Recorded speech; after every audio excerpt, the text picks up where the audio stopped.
Welcome all. இந்த வீடியோவில் renewable and non renewable ரிசோர்ஸஸை பற்றி பார்க்கலாம். Renewable and non renewable energy resources. Energy அப்படிங்கிறது டெவலப்மெண்ட்டுக்கு ஒரு இம்பார்ட்டண்ட்டான இன்புட்டாக இருக்குது. நம்ம இந்த எனர்ஜி ரிசோர்ஸஸ் எல்லாம் எக்ஸ்பேண்ட் பண்ணணும் அப்படின்னா இந்த எனர்ஜி ரிசோர்ஸ் அப்படிங்கிறது it is directly related to the space of agricultural and industrial development in the every part of the world.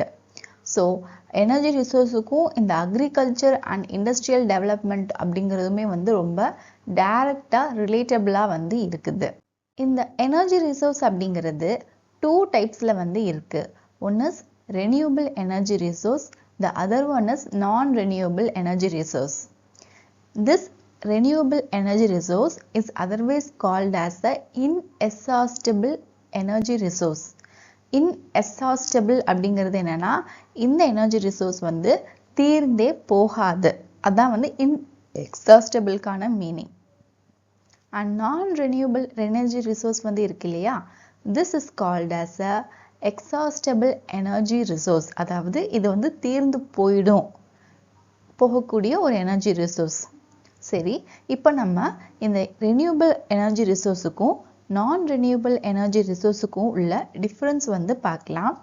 ஃபர்ஸ்டா ரெனியூபிள் எனர்ஜி ரிசோர்ஸ் அப்படிங்கிறது இன் நேச்சரில் அன்லிமிட்டடான அமௌண்ட்டில் இருக்கு, நிறையா அவைலபிளாக இருக்கு இந்த ரெனியூபிள் எனர்ஜி ரிசோர்ஸுங்கிறது. ஆனால் இந்த நான் ரெனியூபிள் எனர்ஜி ரிசோர்ஸுங்கிறது நேச்சரில் லிமிட்டடான அமௌண்ட்டில் தான் இருக்குது. அடுத்து இங்கே பார்த்தீங்கன்னா ரெனியூபிள் எனர்ஜி ரிசோர்ஸ் அப்படிங்கிறது ரொம்ப அதிகமாக அன்லிமிட்டட் அமௌண்ட்டில் இருக்குது. அதை நம்மளால் ஷார்ட் பீரியட் ஆஃப் டைம்லேயே ரெனியூ பண்ணிக்க முடியும். தீர தீர தீர நம்மளால் ரெனியூ பண்ணி புதுப்பிச்சு கொண்டு வர முடியும். ஆனால் இந்த நான் ரெனியூபிள் எனர்ஜி ரிசோர்ஸ் அப்படிங்கிறது ஏற்கனவே கம்மியாக தான் இருக்குது. அதை போய் நம்மளால் ஷார்ட் பீரியட் ஆஃப் டைமில் ரெனியூ பண்ணலாம் முடியாது. ஏன்னா இந்த எனர்ஜி ரிசோர்ஸ் அப்படிங்கிறது தீர்ந்து போகக்கூடியது. இது நம்மளால ரினியூ பண்ண முடியாது, ரீப்ளேஸும் பண்ண முடியாது. This renewable energy resource is a non conventional energy resource. Non conventional அப்படின்னா இது தீர்ந்து போகாத எனர்ஜி ரிசோர்ஸ்னு அர்த்தம். And non renewable energy resource அப்படிங்கிறது it is a conventional energy source. இது தீர்ந்து போகக்கூடியது. இந்த நான் ரெனியூபிள் எனர்ஜி ரிசோர்ஸில் ஒரு கமர்ஷியலான எனர்ஜியை வேர்ல்ட் லெவலில் ப்ரொடியூஸ் பண்ணுறதுக்கு 90% எடுத்துக்கிறாங்க. அண்ட் நியூக்ளியர் பவர் பிளான்ட்ல இருந்து இந்த நான் ரெனியூபிள் எனர்ஜி ரிசோர்ஸை ப்ரொடியூஸ் பண்ணுறதுக்கு ஒன்லி 10% தான் எடுத்துக்கிறாங்க. ஸோ மற்ற எனர்ஜி எல்லாமே 90% ப்ரொடியூஸ் பண்ணுறாங்க. அண்ட் ஒன்லி 10% மட்டும்தான் நியூக்ளியர் பவர்லேருந்து ப்ரொடியூஸ் பண்ணுறாங்க. இந்த ரெனியூபிள் எனர்ஜி ரிசோர்ஸுக்குரிய எக்ஸாம்பிள் என்னென்ன அப்படின்னா biofuel, biomass energy, geothermal energy, water energy which is hydro electric energy and tidal energy, and solar energy, wave energy and wind energy. இதெல்லாமே renewable energy ரிசோர்ஸுக்குரிய example. And non renewable energy ரிசோர்ஸுக்குரிய example coal, petroleum, natural gas and nuclear power. இப்போ இந்த பிக்சரில் பார்த்தீங்கன்னா இந்த renewable எனர்ஜிலாம் என்னென்ன அப்படின்னு பிக்சரை பார்க்கும் போதே உங்களுக்கு புரியும். அண்ட் நான் ரெனியூபிள் எனர்ஜி எல்லாம் என்னென்ன அப்படின்னு இந்த பார்க்கும் போதே உங்களுக்கு தெரியுது. ரெனியூபிள் எனர்ஜி ரிசோர்ஸில் பயோஃபியூவல் எக்ஸாம்பிளாக பார்த்துருந்தீங்க. இந்த பயோஃபியூவல் அப்படிங்கிறது என்ன? பயோ மீன்ஸ் லைஃப் உள்ள ஒரு லிவிங் ஆர்கானிசம்னு அர்த்தம். ஃபியூவல் அப்படிங்கிறது என்ன? ஃபியூவல் அப்படிங்கிறது வேற ஏதாச்சும் ஒரு சப்ஸ்டன்ஸோட அது ரியாக்ட் ஆகி நமக்கு தெர்மல் எனர்ஜி அப்படிங்கிறத ப்ரொடியூஸ் பண்ணும். ஸோ பயோஃபியூவல் டுகெதராக பார்த்தோம் அப்படின்னா பயோ லிவிங் அதோட பயோமாஸ்லேருந்து கிடைக்கக்கூடிய ஃபியூவலை தான் நம்ம பயோஃபியூவல்னு சொல்கிறோம். ஸோ இந்த பிக்சரை பார்க்கும் போதே உங்களுக்கு கிளியராக அண்டர்ஸ்டுட் ஆகும். ஸோ பயோலேருந்து வரக்கூடிய ஃபியூவல் தான் பயோஃபியூவல். இந்த பயோஃபியூவல் அப்படிங்கிறது இட் இஸ் இன்எக்ஸாஸ்டிபிள், தீர்ந்தே போகாது. And it is a biodegradable fuel. இந்த ஃபியூவல் மக்கும் தன்மையை கொண்டது. அண்ட் இது எதுலேருந்துலாம் மேனுஃபேக்சர் பண்ணுறாங்க? இந்த பயோஃபியூவலோட சோர்ஸ் என்ன அப்படின்னா பயோமாஸ். பயோமாஸ் அப்படிங்கிறது என்னன்னா municipal solid waste, industrial residue, அனிமலோட ரெசிடியூ, அதாவது அனிமல் வேஸ்ட் இருக்கு இல்லையா, அக்ரிகல்ச்சரல் கிராப் அண்ட் ரெசிடியூ இதோட waste, sewage waste and forestry crops and residues. அப்போ இதுல இருந்து வரக்கூடிய அந்த வேஸ்ட் இது எல்லாத்தையும் தான் நம்ம பயோமாஸ்ன்னு சொல்றோம். அப்போ இதுல இருந்து தான் வந்து பயோஃபியூவலை மேனுஃபேக்சர் வந்து பண்றாங்க. அண்ட் இந்த பயோஃபியூவலுக்குரிய எக்ஸாம்பிள் என்னென்ன தயாரிக்க முடியும் அப்படின்னா biodiesel, biogas, bio ethanol, biomethanol, algal fuel etcetera. இதுல இந்த பயோகேஸ் அப்படிங்கிறத நோட் பண்ணி வச்சுக்கோங்க. லேட்டரா நான் என்னன்னு சொல்றேன். This biogas is a renewable energy resource. சரியா? Next geothermal energy. ஜியோனா என்ன? ஜியோகிராஃபிலாம் படிக்கிறோம் இல்லையா? ஜியோ அப்படின்னா எர்த்தை பத்தி நம்ம படிக்கிறது. தெர்மல் அப்படின்னா நம்ம ஹீட் எனர்ஜியை தெர்மல் எனர்ஜி அப்படின்னு சொல்லுவோம். ஸோ டுகெதரா ஜியோதெர்மல் எனர்ஜி அப்படிங்கிறது என்னன்னா எர்த்துக்கு அண்டர்ல பார்த்தீங்க அப்படின்னா ஹீட் வந்து இருக்கும். அப்போ அந்த ஹீட் எனர்ஜியை வச்சு நம்ம எலக்ட்ரிசிட்டி அப்படிங்கிறத ப்ரொடியூஸ் பண்றதுக்கு பேரு தான் ஜியோதெர்மல் எனர்ஜி. இப்போ இந்த பிக்சர்ல பாத்தீங்க அப்படின்னா இந்த எர்த்துக்கு அண்டர்ல ஒரு ஹாட் வாட்டர் அப்படிங்கிறது போயிட்டு இருக்கு. அப்போ அதுல இருந்து அந்த ஹாட் வாட்டரை எடுத்து இப்போ இந்த இதுல அதை ஸ்டீமா மாத்தி அந்த ஸ்டீமை வச்சு ஒரு டர்பைனை வந்து ரன் பண்ணி அது மூலியமா எலக்ட்ரிசிட்டி அப்படிங்கிறத ஜெனரேட் பண்றாங்க. ஸோ இது எர்த்ல இருந்து இந்த தெர்மல் எனர்ஜி வந்து கிடைக்கிறதுனால we call it as a geothermal energy. இதை வச்சு நம்ம என்னெல்லாம் பண்ண முடியும் அப்படின்னா குக்கிங்க்கு யூஸ் பண்ண முடியும், பாத்திங், ஸ்பேஸை ஹீட் பண்றதுக்கு, electrical power generation and other யூசஸ்லாம் வந்து பண்ண முடியும் இந்த ஜியோதெர்மல் எனர்ஜியை வச்சு. அடுத்ததா hydro electric energy which is otherwise called as hydro power. இப்போ டேம்ல இருந்து தண்ணி கீழே வருது இல்லையா, அப்படி அதிகமான ஃபோர்ஸோட வரும்போது அந்த ஃப்ளோயிங் வாட்டர்ல கைனடிக் எனர்ஜி வந்து இருக்கும். அந்த கைனடிக் எனர்ஜியை வச்சு டர்பைனை ரன் பண்ணி எலக்ட்ரிசிட்டியை வந்து ஜெனரேட் பண்ணுவாங்க. இதுதான் வந்து ஹைட்ரோ எலக்ட்ரிக் எனர்ஜிங்கிறது. ஸோ ஹைட்ரோனா வாட்டர், அந்த ஃப்ளோயிங் வாட்டர்ல இருந்து எலக்ட்ரிக்கல் எனர்ஜியை வந்து ஜெனரேட் பண்றதுனால it is called as a hydro electric energy. அடுத்ததா சோலார் எனர்ஜின்னு என்னன்னு பார்க்கலாம். சோலார் அப்படின்னாலே வந்து சன். அப்போ சன்ல இருந்து வரக்கூடிய எனர்ஜியை வந்து என்ன பண்றாங்க, எலக்ட்ரிக்கல் எனர்ஜியாகவோ இல்லைன்னா தெர்மல் எனர்ஜியாகவோ கன்வெர்ட் பண்ணி யூஸ் பண்றதுக்கு பேரு தான் வந்து சோலார் எனர்ஜி. அடுத்ததா விண்ட் எனர்ஜி. விண்ட் அப்படின்னா காத்து.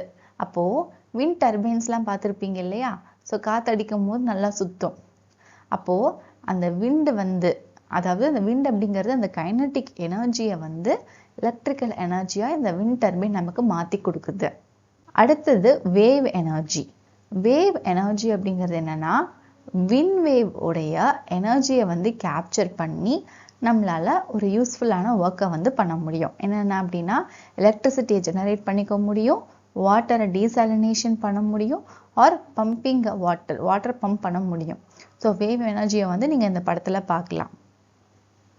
இந்த விண்ட் வேவ் ஓட எனர்ஜியை கேப்சர் பண்ணி தான் இதெல்லாம் எலக்ட்ரிசிட்டியை ஜெனரேட் பண்ணுவாங்க.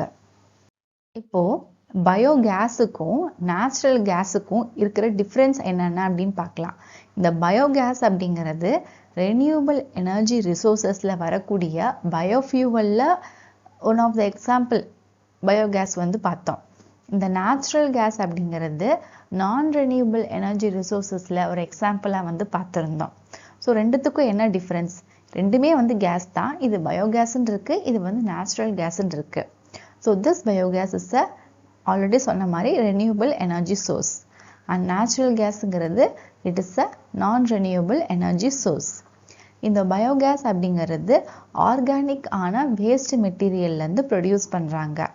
Like manure, agricultural waste, sewage, food waste, animal waste, இந்த மாதிரியான ஆர்கானிக் வேஸ்ட், அதாவது அந்த பயோ லைஃப் இருக்கக்கூடிய அந்த வேஸ்ட் மெட்டீரியல்ல இருந்து ப்ரொடியூஸ் பண்ணியிருக்காங்க. அண்ட் நேச்சுரல் கேஸ் அப்படிங்கிறது எப்படி ஃபார்ம் ஆச்சு அப்படின்னா மில்லியன்ஸ் ஆஃப் இயர்ஸ் வந்து இதை எடுத்துக்கும். ஒரு பிளான்ட்டோ அனிமலோ மைக்ரோஆர்கானிசமோ அது இறந்து அது எர்த்துக்கு அண்டரில் பரியாகி அது ஒரு ஃபாசிலாக மாறினதுக்கு அப்புறமா அது மில்லியன்ஸ் ஆஃப் இயர்ஸ்க்கு அப்புறமா தான் இந்த நேச்சுரல் கேஸ் அப்படிங்கிறது ஃபார்ம் ஆகும். ஸோ இதுதான் பயோகேஸுக்கும் நேச்சுரல் கேஸுக்கும் இருக்கக்கூடிய டிஃப்ரென்ஸ். அடுத்ததா ஃபாசில் ஃபியூவலை பற்றி பார்க்கலாம். ஒரு ஃபாசில் ஃபியூவல் அப்படிங்கிறது எப்படி ஃபார்ம் ஆகும்? 300-400 மில்லியன் இயர்ஸ்க்கு முன்னாடி ஓஷனில் இருக்கக்கூடிய ஆர்கானிசமான ஃபிஷ்ஷோ, கிராபோ, ஜெல்லி ஃபிஷ்ஷோ, இல்லை அங்கே இருக்கக்கூடிய பிளான்ட்டாக கூட இருக்கலாம். அப்போ அதெல்லாம் இறந்து இந்த ஓஷனோடைய ஃப்ளோர், இந்த மண்ணில் இருக்குது பார்த்தீங்களா, அதில் வந்து கீழே இறந்து விழுந்துடும். இந்த ஆர்கானிசம்லாம் இங்கே அலைவாக இருக்குது, இறந்ததுக்கப்புறம் இங்கே கீழே டெத் ஆர்கானிசமாக வந்து இருக்குது. ஸோ இது நடந்து முடிஞ்சதுக்கப்புறமா 50 to 100 மில்லியன் இயர்ஸ் முன்னாடி என்ன ஆகுது, இந்த டெத் ஆர்கானிசமோடைய ரிமைன்ஸ் அந்த இறந்த பாடிக்கு மேலே ஒரு செடிமெண்ட் லேயர் அப்படிங்கிறது பைலப் ஆகுது. அதுக்கு மேலேயே அப்படி மேலே சேர்ந்து சேர்ந்து சேர்ந்து சேர்ந்து அந்த செடிமெண்ட் லேயர் அப்படிங்கிறது it forming a layer of sedimentary ராக்காக அது ஃபார்ம் ஆகுது. ஸோ லேயராக இருந்தது அடுத்து ராக்காக வந்து ஃபார்ம் ஆகுது. அந்த ரிமைன்ஸுக்கு மேலே அந்த லேயரோட வெயிட் சேர சேர, அதாவது லேயர் அப்படிங்கிறது அக்குமுலேட் ஆகிட்டே வருது. அப்போ அந்த லேயர்ஸோட வெயிட் அதிகமாக அதிகமாக அந்த லேயர்ஸோடைய ஹீட்னாலையும் ப்ரெஷர்னாலையும் அந்த ரிமைன்ஸ் வந்து ஃபாசில் ஃபியூவலாக மாறும். அதைத்தான் நம்ம ஒரு ஆயில் அப்படின்னு சொல்கிறோம். ஸோ இப்படி தான் ஒரு ஃபாசில் ஃபியூவல் அப்படிங்கிறது ஃபார்ம் ஆகுது. இந்த ஃபாசில் ஃபியூவல் அப்படிங்கிறது ஒரு எனர்ஜி ரிச் சப்ஸ்டன்ஸ். இது எங்கே பார்க்க முடியும்னா எர்த் கிரஸ்ட்டுக்கு இன்சைடு ரொம்ப ஆழத்தில் வந்து இருக்கும். இது எப்படி ஃபார்ம் ஆகுதுன்னா பை நேச்சுரல் ப்ராசஸ் மூலமாக. அதாவது இது ஃபார்ம் ஆகிறதுக்கே மில்லியன்ஸ் ஆஃப் இயர்ஸ் வந்து எடுத்துக்கும். அதுக்கு ஒரு ஆர்கானிசம் இறக்கணும், மண்ணுக்கடியில் பரி ஆகணும், ரொம்ப டீப் அண்டரில் போய் ஆன்அரோபிக் டீகம்போசிஷன் வந்து நடக்கணும். அதாவது ஆன்அரோபிக் அப்படின்னா காற்றே இல்லாமல் டீகம்போசிஷன் நடந்து அந்த டெத் ரிமைன்ஸுக்கு மேலே ஒரு செடிமெண்டரி ராக் அப்படிங்கிறது ஃபார்ம் ஆகும். அப்படி ஃபார்ம் ஆகக்கூடிய அந்த ராக்கில் பார்த்தீங்கன்னா மேலும் மேலும் அந்த செடிமெண்ட் லேயருங்கிறது அக்குமுலேட் ஆக ஆக அந்த ஆர்கானிசமோடைய ரிமைன்ஸ் வந்து என்ன ஆகும்னா இந்த அக்குமுலேட்டிங் செடிமெண்டரி லேயர்னால ஹீட் அண்ட் ப்ரெஷர் ப்ரொடியூஸ் ஆகி அந்த ஆர்கானிசமோடைய ரிமைன்ஸ் அப்படிங்கிறது கிராஜுவலாக ஹைட்ரோ கார்பனாக டிரான்ஸ்ஃபார்ம் ஆகும். அதாவது ஃபாசில் ஃபியூவலாக அது வந்து மாறும். ஃபாசில் ஃபியூவல்னு பார்த்தோன்னா அதுக்கு ஃபார் எக்ஸாம்பிள் என்னென்னலாம் இருக்குன்னா coal, oil, natural gas, kerosene, propane, இப்போ இது எல்லாத்தோடைய சோர்ஸுமே வந்து இந்த ஃபாசில் ஃபியூவல் தான். நெக்ஸ்ட்டு கோல் அண்ட் பெட்ரோலியம் பற்றி பார்க்கலாம். இந்த கோல் அண்ட் பெட்ரோலியம் இந்த ரெண்டுமே வந்து ஃபாசில் ஃபியூவலுக்குள்ள எக்ஸாம்பிளாக வந்து பார்த்துருந்தோம். So these two are natural resources. It is called as fossil fuel. இது எப்படி ஃபார்ம் ஆகுது? மில்லியன்ஸ் ஆஃப் இயர்ஸ்க்கு முன்னாடி அண்டர் த எர்த் அந்த பயோமாஸ் அப்படிங்கிற அந்த ஆர்கானிசம் வந்து இறந்து பரி ஆகுது, இல்லை டீப்பாக பரி ஆகி அங்கே டீக்ரடேஷன், அதாவது ஆன்அரோபிக் டீகம்போசிஷன் நடந்து அப்புறம் அந்த செடிமெண்டரி லேயர்ஸ்லாம் ஃபார்ம் ஆகி பைலப் ஆகி அந்த மாதிரி தான் வந்து இது ஃபார்ம் ஆகிருக்கு இந்த கோல் அண்ட் பெட்ரோலியம்ங்கிறது. அண்ட் இந்த கோல் இதோட யூசஸ் வந்து என்ன அப்படின்னா தெர்மல் பவர் பிளான்ட்டில் இந்த கோலை வச்சு we can able to generate electricity. Next இந்த பெட்ரோலியத்தோட யூசஸ் பற்றி பார்க்கலாம். This petroleum is otherwise called as a crude oil. Oil ரிஃபைனரிஸில் இந்த பெட்ரோலியத்தை வந்து ப்ராசஸ் பண்ணி பெட்ரோல் அண்ட் டீசலை வந்து ப்ரொடியூஸ் பண்ணுறாங்க. ஸோ இதை வச்சு we can able to run an automobile, truck, train, ship and aeroplanes. And also இந்த பெட்ரோலியம்லேருந்து கிடைக்கக்கூடிய கெரோசினை வச்சும் எல்பிஜியை வச்சும் நம்மளால் ஃபுட்டை குக் பண்ண முடியும். ஏன்னா இதை வந்து டொமஸ்டிக் ஃபியூவலாக வந்து யூஸ் பண்ணுறோம். This LPG is called as liquefied petroleum gas.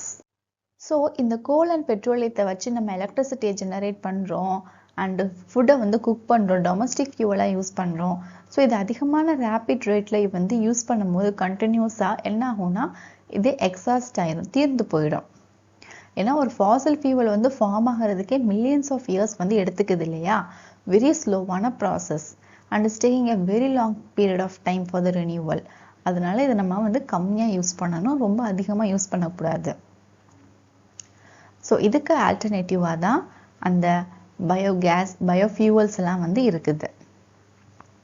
Next do you know, United States and சைனாக்கு அப்புறமா வேர்ல்ட்லேயே இந்த க்ரூட் ஆயில் அப்படிங்கிற அந்த பெட்ரோலியத்தை தேர்ட் லார்ஜஸ்டாக கன்சியூம் பண்ணக்கூடிய நாடு எதுனா நம்ம இந்தியா தான்.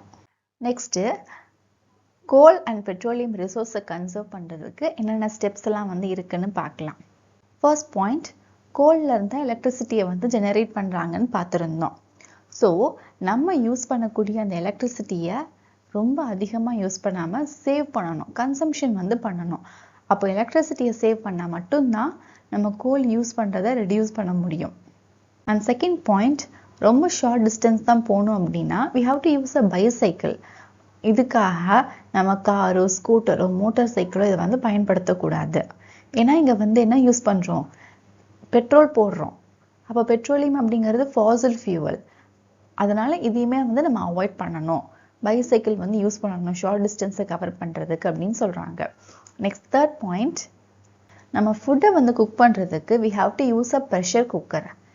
நம்ம ப்ரெஷர் குக்கர் யூஸ் பண்ணாமல் நம்ம எல்பிஜியை யூஸ் பண்ணிக்கிட்டு இருக்கோம், இல்லை கெரோசினையே வந்து கன்சம்ஷன் பண்ணிகிட்ருக்கோம் அப்படின்னா இதுவுமே வந்து ஃபாசில் ஃபியூவல் தான். ஸோ நம்ம அதிகமாக கன்சியூம் போக என்ன ஆகும், இட் வில் கெட் எக்ஸாஸ்ட். அடுத்து நெக்ஸ்ட் பாயிண்ட், எங்கெங்கெல்லாம் பாசிபிலிட்டிஸ் இருக்கோ அங்கெல்லாம் வந்து சோலார் குக்கர், சோலார் ஹீட்டர் இதெல்லாம் வந்து நம்ம யூஸ் பண்ணணும். And at last fifth point, motor வெஹிக்கிளை வந்து டிசைன் பண்ணும்போது ஒரு ஃபியூவல் எஃபிஷியன்ட் இன்ஜினோட வந்து டிசைன் பண்ணணும். அப்போ தான் அந்த மோட்டார் வெஹிக்கிளில் நல்ல எஃபிஷியன்சி வந்து இருக்கும். அண்ட் ஆல்சோ ஏர் பொல்யூஷனை வந்து ரெடியூஸ் பண்ணும். சில வெஹிக்கிள்ஸ்லாம் பார்த்திங்கன்னா ஸ்டார்ட் பண்ணி போயிட்டுருக்கும் போது அவ்வளோ ஸ்மோக் அண்ட் பொல்யூஷன் வந்து க்ரியேட் பண்ணுது அட்மாஸ்பியரில்.